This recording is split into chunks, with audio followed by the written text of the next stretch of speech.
Welcome to The Process, powered by Showball. My name is Bruce Larkins, President and CEO of Showball. Today, joining us, we have the head baseball coach at the University of Chicago, Kevin Tyrrell. Kevin, how we doing today? Doing great. Thanks for having me, Bruce. Absolutely. Glad to have you. Glad to be a part of this process. And that's what we're going to talk about. We're going to talk about the process and as a student athlete, what it endures, how to get through it, all the ups and downs, the ebbs and the flows of it. It is somewhat of a roller coaster. So hopefully after today, we'll be able to help some young men and go get through this process. The first thing we're going to talk about, UChicago. What does it take for one student athlete to be recruited by UChicago, get into UChicago? What does that look like for someone? The most important thing for Coach Klosak and I is he has to appeal to us based on what we need on our roster. When we see a young man play in person, that's really the best way for us to gauge whether he fits what we're looking for. There's a million videos that we receive on a weekly basis that you just can't tell who you're facing. We can't see measurables, and we can't see you fail. A lot of times the highlight videos you send us, failure is such a big part of this game, and we like to see how you react and how you play after you failed. And it's very common to see, even if a guy goes 4 for 4 in a game, there are still failures throughout the game that we like to see how they act after, see how they interact with their teammates, et cetera, et cetera. So seeing them in person is the most important step for us to gauge whether you fit what we're looking for. After we see you and have some interest in you, we request a pre-read from admissions where nothing exactly conclusive, but admissions wants to see your transcript, your test scores, and your senior year class schedule, because usually when we see guys, it's right after their junior year's concluded in that summer or fall going into their senior year. Admissions will come back with one of 3 scenarios. One is red light. Red light meaning the student does not meet the academic requirements that it takes to get into the university. A yellow light can mean any number of things, but usually the yellow light means the test score is a little bit light. Maybe have him take it again, see if he can get up to a certain number so the yellow light turns to a green light, or the rigor on the transcript is a little bit light, and if he adds a few more APs to his senior year class schedule, that could change the yellow light to a green light. Green light means we have the okay to continue the conversations of recruiting this young man because he has a good likelihood of getting in. It's not 100% conclusive by any means, because admissions could say yes, and then the young man fills out the application and the essays, and it's not good. Maybe it's not good, and those still have to be good. The application has to be in and read in order for one of our 8 guys a year to get his likely letter. We get 8 guys every year. I'm sure I'm jumping ahead on you right now, Bruce, because you're going to ask me that. But every year admissions gives us 8 spots that we could support through the admissions process. We can't support an athlete unless admissions has given us a green light, but we get 8 of those per year. Okay. All right. Well, let's back up to the failure part when you see a kid fail, because often in baseball it happens. You go 0 for 3 with 3 punchies, right? Like it's possible, it's probable. I tell my kid all the time, if you're lucky, it'll happen again, meaning you're still playing baseball. Right. When a kid fails and he's in front of UChicago and he just had a bad day, is there anything that he can do to still catch your eye, even going 0 for 3 with 3 punchies? Certainly. He could be the first guy out of the dugout, running to his position, looking forward to the next opportunity to help his team. He can maintain that same level of positive energy in the dugout even after a failure. If he shows us that tells us that he has confidence in what's going to happen next. So many times when we are seeing an athlete, he's aware that we're there. And in a lot of those cases, many college coaches are there. So when a student athlete feels eyes on him, he feels an extra element of pressure while he's performing. And when he doesn't perform, that can feel devastating.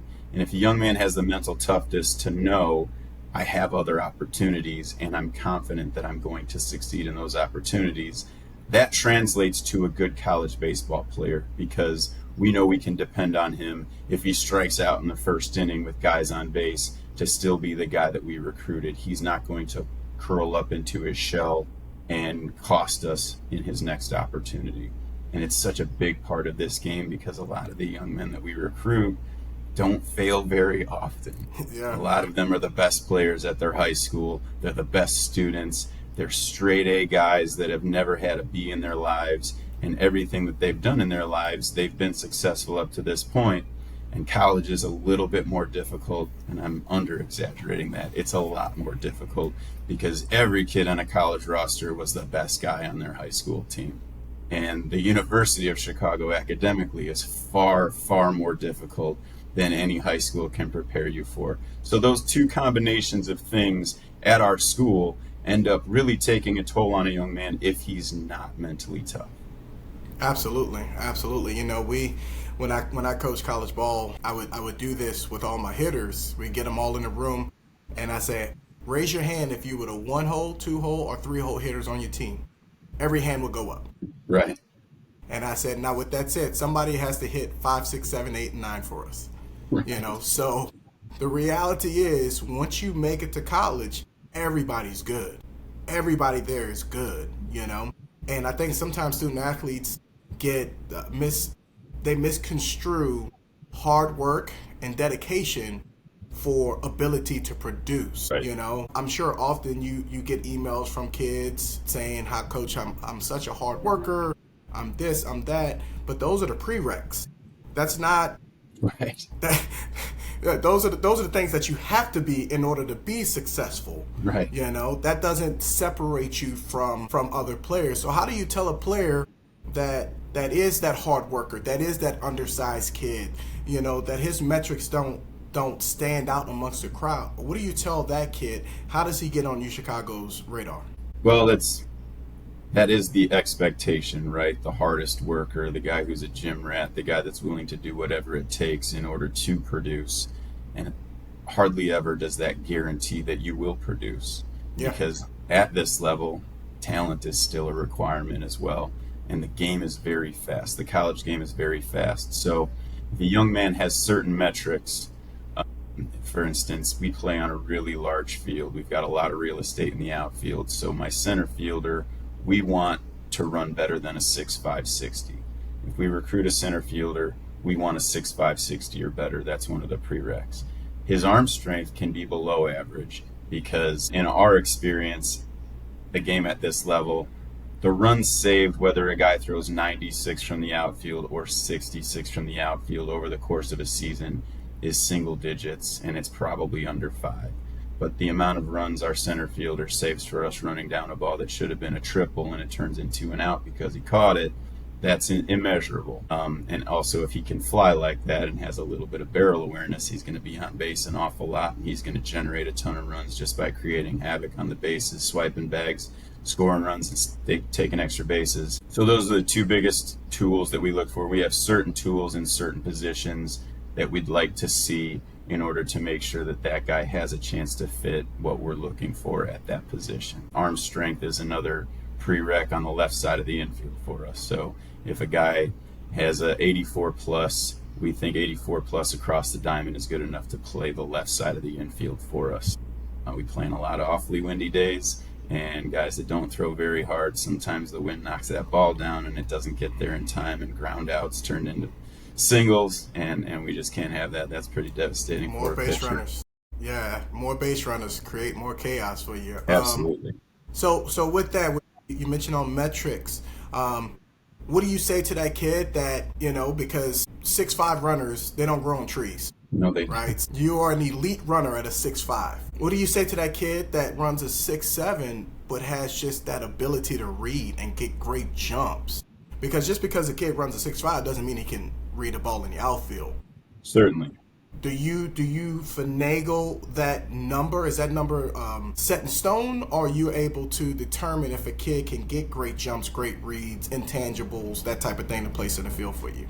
We're not able to determine that unless we see him play in person. And the more times we see it, when the result is repeated, so if you're in a showcase setting and that young man plays 12 innings of center field, you get to see him running down fly balls, you get to see his jumps. What gets his foot in the door and gets our eyes on him is a 60 time that's close to what we're looking for, right?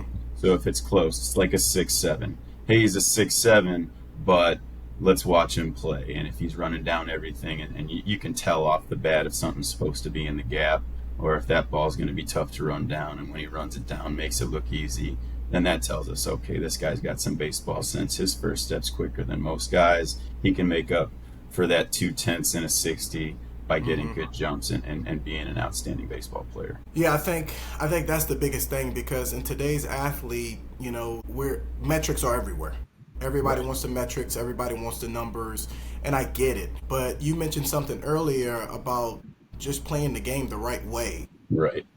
and just the subtleties of it. And I think it's a lost art, being the first guy on the field, hustling on the field. That leads to success, because you go back to that confidence thing.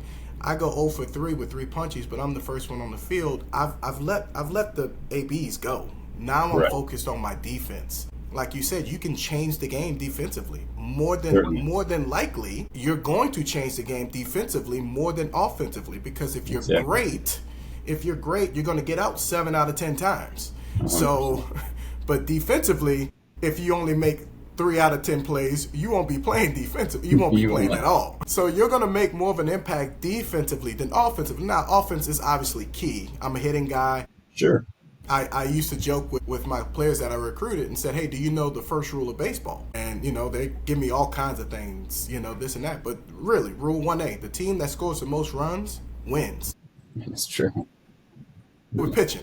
We got to hit, right? And offense is not defined by hits. It's defined by runs. Runs. So you've mentioned barrel awareness. You got to be able to control the bat, move runners, take extra bases, take advantage of those guys with those plus arms that want to throw it all the way to the plate, and you take that extra base. Yeah. So I think sometimes the game of baseball, the art of it gets lost in the metrics. While the metrics are important, you still have to know how to play the game. Absolutely. So let's switch spots and let's talk about academics. UChicago, highly touted academic school, really tough to get in. Do you have a baseline, or is it kind of floating on GPA, ACT, SAT score? It is very subjective. But Okay. what we do tell people is a good goal to have from a test score perspective would be a 1500 SAT or a 34 ACT. The average of a student that got in 2024, the numbers haven't come out for 2025 yet, but in the incoming freshman class in 2024, the average ACT score was 34.5 for an accepted student and 1535 for the ACT. There's people on both sides of the spectrum, obviously, because that's just the average. But what it didn't take into account is 29% of the students that were accepted that year were accepted without use of their test scores.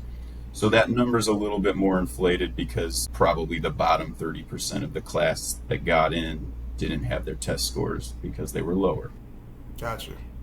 In those cases, actually in every case, but in the test optional cases, a lot more pressure is put on the transcript. And then the transcript needs to be flawless with as much rigor as that school that the young man attends would offer. So we like to say, hey, the GPA is meaningless unless you're taking the most challenging course load at your school. A lot of high schools will weight an honors class the same they would honor an APER. And if you look at a transcript and a young man is taking honors history, honors chemistry, honors physics, he's got a 4.9 GPA because he's never had a B in his life. But there's a young man that's taken AP chemistry, AP history, AP physics, and he's got a 4.4. Our school would likely lean towards the 4.4 taking all the APs over the 4.9 taking honors because that young man isn't challenging himself as much as he possibly can be. And that goes across all of the students that we accept. The transcript is very, very important. So if the test score is a little bit light, let's say a 1450, but the student is challenging himself in every facet of that word academically, and he's successful in those AP classes, he has a better chance of getting in than the 1500 who's got the inflated GPA because he's taking the easier honors class of getting the padding his GPA stats, if you will. Yeah, I like the easier quotation marks. I've got a 16-year-old that he wants to go to school for engineering, doesn't play baseball or anything like that, but the biggest thing for him is AP versus honors. And Right. yeah, it's real. It's real, and there's a difference between an AP course and an honors course. There is. And so if you're not, as a student athlete, if you're trying to get into University of Chicago or any of these high-end academic schools, you have to take those AP courses. You just have to. Definitely. And there are some schools that don't offer them, but what Yeah. our admissions department does a great job of doing is researching the curriculum at every high school. We have so many people in the department and they divide and conquer. So some of the officers are assigned a region and they're familiar with the curriculum at every high school in that region. And they know when they see a transcript, oh, this school doesn't offer APs. So it's not that young man's fault. Oh, this school doesn't weight AP Yeah. courses.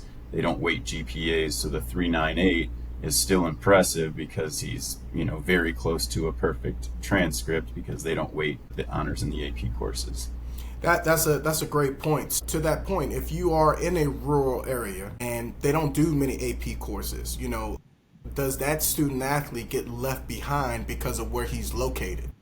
Our admissions department makes sure that he does not, Awesome. because as long as you're challenging yourself as much as possible, so it's not your fault where you live, where you go to school, as long as you're challenging yourself as much as possible and you're successful in those rigorous classes, then you have as good a shot as anybody coming from a prep school where you're prepped for the ACT from the first day of Yeah. freshman year and they want to score highly because that reflects better on them and they get more tuition dollars because more kids want to come to that school. No, we don't leave behind the young men who are in rural areas or inner city populations either. We want to make Okay. sure that our incoming classes are diverse geographically as well as economically. Which leads to the next question. Does that play a part? Obviously in today's climate of everything, whether when you talk about politics or social class and everything else, the diversity is real. And some places there lack of diversity. Does University of Chicago make an extra effort on diversity, or is it just straight laced across the board, looking at every student athlete individually? I would say they are making an effort geographically and economically to diversify Okay. our population at the university. There has been a push in the last 2 years to find more rural students and student athletes because they have been in the high academic ranks, somehow forgotten over the course of the last 20, 30 years. So we are making an effort to make sure that we can have, people that wouldn't necessarily be on that track for a high academic or Ivy League or UChicago, that we Mm-hmm. can get on their radar so that they're aware of the opportunities. And it is a life-changing opportunity, in my opinion, to go to the University of Chicago for a lot of people because the job market is difficult, but it's a lot less difficult for you Chicago grad. No, absolutely, absolutely. When it comes to UChicago, when it comes to the landscape of the colleges that you recruit against with baseball, what would you say is the separator for UChicago, both on the field and off the field? Our school is the biggest separator. Our Okay. school is such a draw that the young men that we get, the admissions department is the gatekeeper, I like to say, where nobody gets into the school that has lazy tendencies or character problems or poor study habits. So everybody that does get into the school is prepared for what's in store for them on paper. And it's what it ends up being is just a bunch of kids that do everything right all the Yeah. time. And, I came from a junior college. Half of my job was behavior modification, and you end up at the University of Chicago, and every kid does everything right all the time. Sometimes they just need to be told which direction to go, Mm-hmm. and it makes coaching this program is extremely rewarding because the young men are just so respectful, intelligent, hardworking, and they want it so badly that it's almost a reverse where like you have to slow them down sometimes. Hey, you don't need to take 600 swings in a day. That's Yeah. doing damage. If you limit 100 to 120, that's a good number, especially during the season. Like 100 swings a day is great, but we play 4 9-inning games every weekend. So maybe take Monday off. Like, you just played Yeah. 36 innings in 3 days. A day off to recover isn't a bad thing. If your hands are torn up from all the BP you took yesterday, you're not going to be great today. So those are the issues that we have with our young men now. Is, hey, you don't have to work that hard. You can be smarter about it. You can just there's a fine line to walk. And it's just an awesome environment to be a part of. The culture of the program, with every single young man wanting the team to be successful, not caring who gets the credit. They're just really well parented, really well coached all the way up until they get to us, and then it's very, I don't want to say easy, because it's not easy, but Yeah, it's no much doubt. easier to coach baseball in this environment than it was, where I came from. Yeah, so I am a JUCO bandit as well. Played junior college baseball, coached junior college baseball for, I don't know, 12 years down in Florida. So there are rewarding times, and there are times where you're shaking your head at some of the behaviors. So, but I think it's great. I think baseball across the board at every level is so much better now than it was. I think that because of social media, because of exposure to every level, baseball has improved. I think sometimes as a student athlete, we get so focused on, I want to go to this school, I want to go to UChicago. It's UChicago or bust. Well, if we think like that, it's more than likely going to be a bust, because Right. if you get 8 slotted spots a year, roughly how many kids are you bringing in on a year total, roughly? 8. Okay. What we do a lot of the times is 8 guys a year doesn't fill my roster. So when we meet a young man who says UChicago is his number one dream school, and it doesn't matter if he plays baseball or not, then we still encourage him to apply. And Yeah. in the past 4 years, we have kept several walk-ons every year, and ironically, they do end up impacting our program in a profound way. My starting shortstop this coming year is going to be a senior. He was a guy who we only had 8 spots, so he was one of the odd men out, and he applied and got in. And we were grateful that he got in, and he's a huge reason why we're where we are success-wise in baseball, because he is a dynamite defensive shortstop, and without him getting in, the other people that we had to play that position were not quite as good. And Yeah. the guy who started game 1 of the regional for us this past year was a freshman, and he also was not one of the 8. He was a guy that we liked, but we liked what we had. We didn't have an immediate need for a right-handed pitcher. He was low to mid-80s. We could tell he was going to be good. Could tell he was going to be a good college pitcher, but we only have 8 guys, so we can't Yeah. bring in all the guys that we know are going to help us. We have to go after the guys that we know are going to make the biggest impact from day one over the course of the next 4 years. And thankfully he got in and was a huge impact guy. He started the season as our closer. He made a velo jump in the fall and he embraced a cut fastball, which he had never thrown before, and really started using that heavily and throwing the cutter. By the end of the season, he was stretched out to a starter. He started one of the last games of the year, the last conference game of the year, and threw a shutout and became the best pitcher that we had. So we started in game 1 of the regional. It was awesome. Well, that is awesome. I always love the walk-on stories. I know I had a player that came to an open tryout, told him he could walk on, wound up being Conference Player of the Year his freshman year, All-American his sophomore year, won a national championship at Division II baseball his junior year, and then drafted. So, Incredible. always love those walk-on stories. But at the junior college level, walk-ons are different, right? Because we give scholarship, and so a kid is walking on. At your level, you're not given scholarship. So what does that mean as a walk-on? What's the difference between a walk-on and a slotted spot? Because technically, Sure. they're all walk-ons because they're all Right. footing the bill. So the 8 guys that we support through the admissions process, they have a guaranteed roster spot on our roster for their freshman year. Anybody that doesn't get one of those 8 slots does not have any guarantees. So what we won't do, at least we won't, I'm not saying that everybody doesn't do this, but what we won't do is have a young man who you could tell is going to be a good college baseball player and is close, but he's not one of the guys that you're going to offer. We won't keep him in limbo and ask him to still apply. at our early decision period, because that costs him other opportunities. So what we encourage guys to do is, we're upfront and honest with them, but hey, if you've got a guaranteed roster spot somewhere and playing baseball in college is very important to you, I don't recommend you apply early decision at Chicago. I recommend you apply early action if you have interest and see if you can get in, but the early decision agreement is binding, saying that if you are accepted, you will attend. I don't want somebody who isn't guaranteed to be on our roster but wants to play college baseball to come here and be disappointed. I also don't want him to say no to other offers and then have UChicago be a no admissions wise, and then they're stuck, in the ED2 period or the regular decision period trying to get into another high academic school.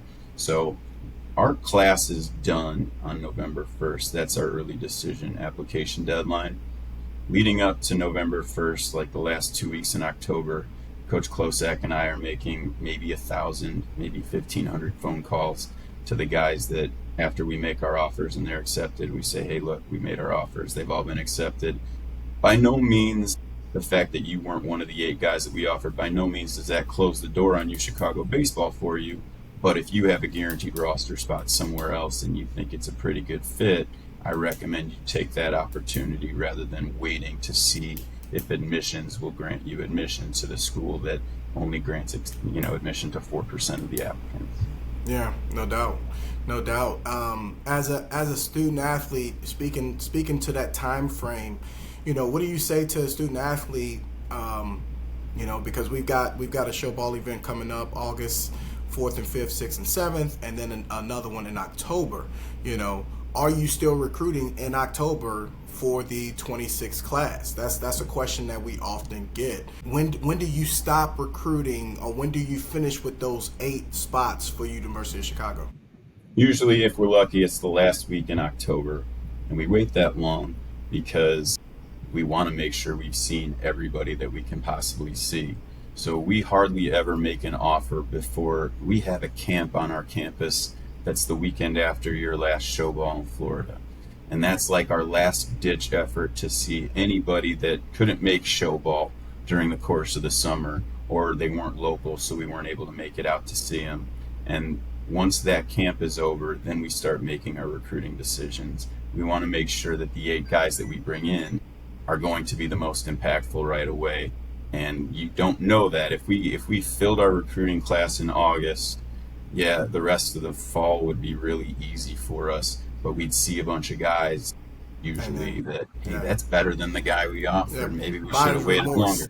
So that's not something that we like doing. There are exceptions. We have made offers in August. You see a shortstop who's better than the guy that you have already. Hey, we need that guy, right? Or a left-handed pitcher for us. For us, left-handed pitchers are just impossible to find for some reason. They have. In the last 4 years, they just haven't tested well. And so, like, you see a left-handed pitcher with a 1,500, and he's mid to upper 80s and throwing 3 pitches for a strike. That's the guy we're going after before October. But in most cases, we usually have 8 spots still available on the day of our camp, just to make sure that we haven't made the wrong decision. Yeah, no, I call those purple unicorns, those lefty pitchers that are upper 80s and and everything else. So searching for unicorns, they're hard to find, and I'm sure at your level academically, they're even harder to find. They certainly are. So definitely understand it. I mean, of course, there are exceptions to the rule. I would tell people that in recruiting, if I look at a kid and when I recruit him, I'm recruiting him because I feel that he is better than who's on my roster, or in a year he will be better than who's on my roster, right? So, there's no need to recruit a kid that is not as good as what you have on your roster, because if you do that, you're literally going backwards. Exactly. And nobody wants to do that. And that's not an insult to the players. Just, as you evolve, as your program grows, I think you just finished your 4th year. As UChicago gets better, the player that you bring in has to get better. Exactly. And so sometimes that's hard for the student athlete to understand. But I want to make a point to that if I encourage kids to go. If you're interested in UChicago, go watch them play a game. Right. Go see them in action and then determine, I think I'm better than that kid, and hopefully you think you are, because you Right. got to have confidence to play baseball. Yes. But long are the days where people call you, hey, I got a guy for you. Well, when was the last time you saw us play? Right. Because it's probably not the same, and that goes back to baseball across all levels being so much better, whether it's NAIA code D1, D2, D3, it doesn't matter, because there are some Division III schools that potentially could beat D1s. There are some JUCOs that could beat D1, and there are some D1s that reign supreme. Yeah, I mean that's the nature of the beast, right? Certainly. But not every school, just because the Division I is better than every school because of Division II, and not every Division II is better than every school that's Division III. And Right. I think that is important for people to hear, because the misconception is, oh, you're only playing JUCO, you're only playing D. Well, I got news for you. There are some D3 programs that are pretty good, There certainly are. and some pretty good arms. I think a couple kids just got drafted out of Division III, I sure did. yesterday. So yeah, you're going to run into some buzzsaws when you play certain schools. You talked about the UChicago camp. How important is it on the showcase circuit to get to a third-party camp versus an individual camp? Because parents have only so much money, right? Certainly. Between the travel, the cost of the camp, and everything else, but they want their kid to be seen by everybody. You feel the advantage of a third-party camp versus an individual school camp? I would say, so for Coach Klosak and I, what we tell our recruits, or all the young men that email us throughout the course of the year, we get eyes on you once. That should be enough. Now, if we see you at a Showball and you don't feel like you had your best day, and you feel like you're capable of showing me more, by all means, try to get in front of us again. But one time is good enough. And going to a camp to perform for one set of coaches, for one school, in my opinion, makes less sense than it does to go to a Showball where you're in front of 30 to 40 head coaches and everybody's got eyes on you. You take them through a showcase where they display their tools, their 60 times, their arm strength, the way they play their position, pop times for catchers. Guys that are two-way guys throw a pen day one, and then they play in games on day two. You get a chance to see everything that they can do on a baseball field multiple times, and multiple coaches can see you. So in my opinion, that would be the best way to spend your money if you had the choice between one or the other. Now, our camp, again, is our last chance to see anybody we may have missed over the course of the summer that couldn't make it to a Showball. And great, because since it's our last opportunity, we feel like that's valuable to offer to families. And if a young man, like I said, didn't perform his best on the Showball days that he was there, and he knows he's capable of doing better, by all means, jump in front of us again at our camp. But I don't need to see you 4 times in a summer to make a decision. If it's a guy that we're teetering between yes and no, then yeah, maybe we do need to see him again, but we'll let him know that. Those are few and far between. Yeah, I think my favorite saying is, it doesn't take all day to recognize sunshine. Right. So you see a guy, you like how he moves, you like his attitude, you like his actions, you like everything about him. I think, if I'm not mistaken, you will make it a point to see him again. Yes. He doesn't have to get in front of you. You're going Right. to get in front of him, type deal.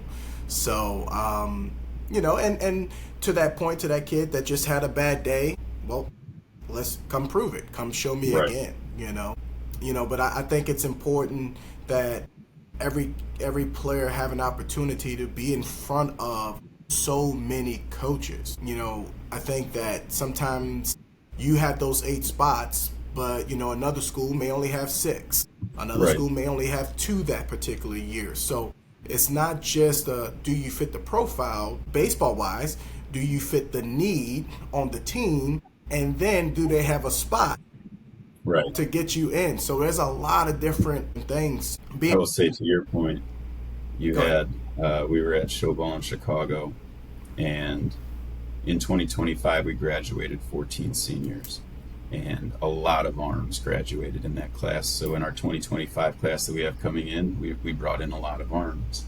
And at your Showball in Chicago, there was all these arms that we were like, man, a year ago we would have been drooling over these guys, but we can't bring them all in because Yeah, we've got enough arms. We have needs at shortstop and center yeah, field and left field and the corner infield position.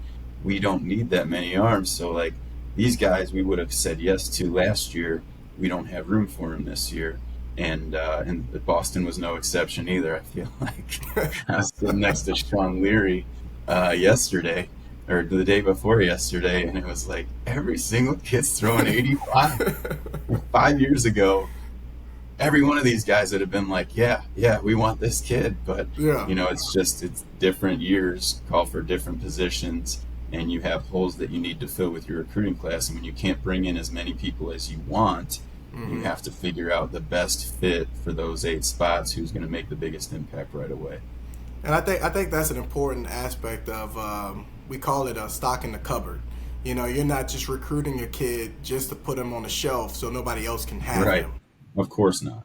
You know, and I think players, you know, they will chase logos. You know, they chase the commitment. You know, the tweet or the Instagram post that gets 400 likes. Right. But then in a year, they're in the transfer In the portal. portal. Right. You know, and you know it's a scary place in there, man. So let's talk about the transfer portal. Does that play a part for UChicago?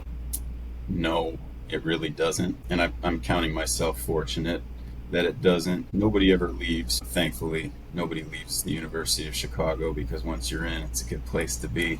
Yeah. But also, even if we had injuries or holes that magically appeared because maybe we were wrong about a guy that we recruited, we can't go into the portal and get guys because our transfer admissions deadline is March 1st. Nobody knows they're transferring on March 1st. So we get hundreds and hundreds of emails over the course of the summer with guys bouncing from a D1, and hey, like that's better than what I have on my roster, but I can't get you in because we're 3 months too late. Yeah. So we really don't bring guys undergrad out of the portal. The exception has been a few different times a couple of young men have gotten into a grad school here at Chicago and have 1 year of eligibility left. I don't recruit them because my recruiting class is full. I have no control over their admission status, and I can't guarantee them a roster spot. But when they come to walk-on tryouts at the beginning of October, a lot of times they are good enough to play for us. So we have, this past year, we had 2 grad transfers make an immediate impact in the bullpen, but it's not something that I can bank on or control. Yeah, you don't count on that. Yeah. So every year is going to be different. So if there's a guy that gets into the grad school, then yes, we give them an opportunity to come out, but I'm not in the portal looking for anybody, and none of our guys enter the portal. We did have a young man graduate this year, a right-handed pitcher who's pitching at Duke next year. He grad transferred over there. He was out of D3 eligibility, had 1 year left of D1 eligibility because of a COVID waiver, and it worked out for him. He's going to Duke, and I'm really happy for him. I mean, from UChicago to Duke, those are 2 pretty good education choices Certainly. for the kid. That's awesome. Roughly how many players are on your roster each year? We carry 40. Okay. Our conference, we play in the UAA, and the conference has a rule that 30 guys can dress per weekend. You can change weekend to weekend, but at the beginning of the weekend, you establish your roster of 30. So when we travel with 30. But during the course of the regular season, injuries happen, and when you're playing non-conference games, you want to get all 40 of your guys involved in some way, shape, or form if they're ready. Sometimes, some guys are behind with their arm coming off an injury. Some guys might have different types of injuries that keep them from, being where they need to be in order to be on the field for us. But we try to get everybody who's healthy involved in the first 20 games on our schedule, our non-conference. We try to play as many guys, with the exception of my center fielder is going to be in the lineup every day. I want him to be an All-American, and I want him, so I've got a left fielder like that too. They're just offensively, the numbers that they're capable of putting up are eye-opening, and I don't want to, as long as they're healthy and they're able to play, I want them in the lineup every day. But we do shift guys around and give opportunities early on in the season so that at the end of the season, if somebody that we were depending on does go down, I'm not bringing in a guy for the first time without any game experience on the year. We know what we're getting, and because we've seen them play already. Yeah, we used to call it. We want our freshmen to be sophomores by the time we get to February. That means early in the fall playing a lot. Now JUCO is different, obviously, because we can play games and everything else. You try to get them a ton of ABs, to get them ready. So when they get that opportunity, February and March, they're not just hitting the field for the first time. So likely, like you said, just try to find times to get all 40 guys times on the field, because it's important. It's going to come down to, like you said, you got to the regional and the kid that was your closer is now your starter, and going into it, I'm sure before he was your closer, you didn't think he was going to be your closer. So no, guys have to step up and give an opportunity. You try to give everybody that opportunity to step up and play. I often would tell players, I don't make the lineup, you guys make the lineup, by your attitude, by your performance, and everything else. And yeah, sure, we'll give you an opportunity here, give you an opportunity there, but I see you in practice every day, and if you don't perform well in practice, there is no switch that when I face another team, I'm going to do better. Like that's not how it works. So, as we start to wrap this up, Coach, tell me if I am a 2026. It is August 15th.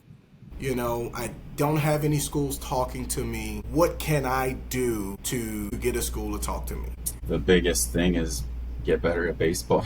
Make sure, if they've seen you and they're not talking to you, you don't fit what they're looking for. And, get feedback, because a lot of the showcases that they'll go to will provide them with some feedback. They'll have measurables.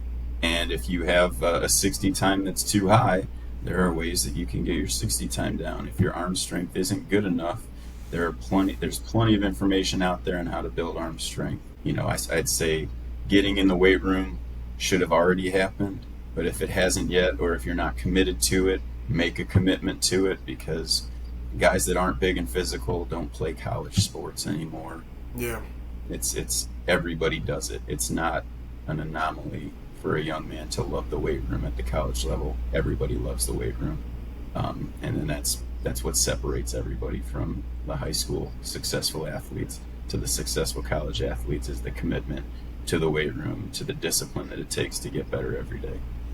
Yeah, that goes back to those prereqs we talked about. Being a hard worker and a great kid, those are the prereqs. So 100%. And then it comes down to, can you play? Can you get on the field? Are you better than what I have? If you're equal to what I have, but you're a little bit faster, I can recruit that. Because now you're bringing a tangible that this player doesn't have. You're bringing something that I don't have. But that's the key. You have to bring something to the table that I don't have already. So any parting statements you want to make to student athletes looking to go to the University of Chicago? I will say that Showball is the best way to get in front of us. Going to a Showball showcase is the best way that we can see guys. We're a Division III school. We have a very limited recruiting budget. So I get so many emails saying, Coach, I'm going to be in Georgia this weekend. I'm going to be in Iowa. I'm going to be in Indianapolis. We don't have the funds to go see somebody in a different location and just a one-off. And we can go to Georgia every week, and we can see 10,000 young men, but maybe 4 of those guys could even get into our school, and we're driving all around the state of Georgia in order to find them. So the Showball showcases have such a high concentration of academic young men that have a chance at getting into our school. And just this past week, we saw 450 guys who were high academic, all in the same place in one location.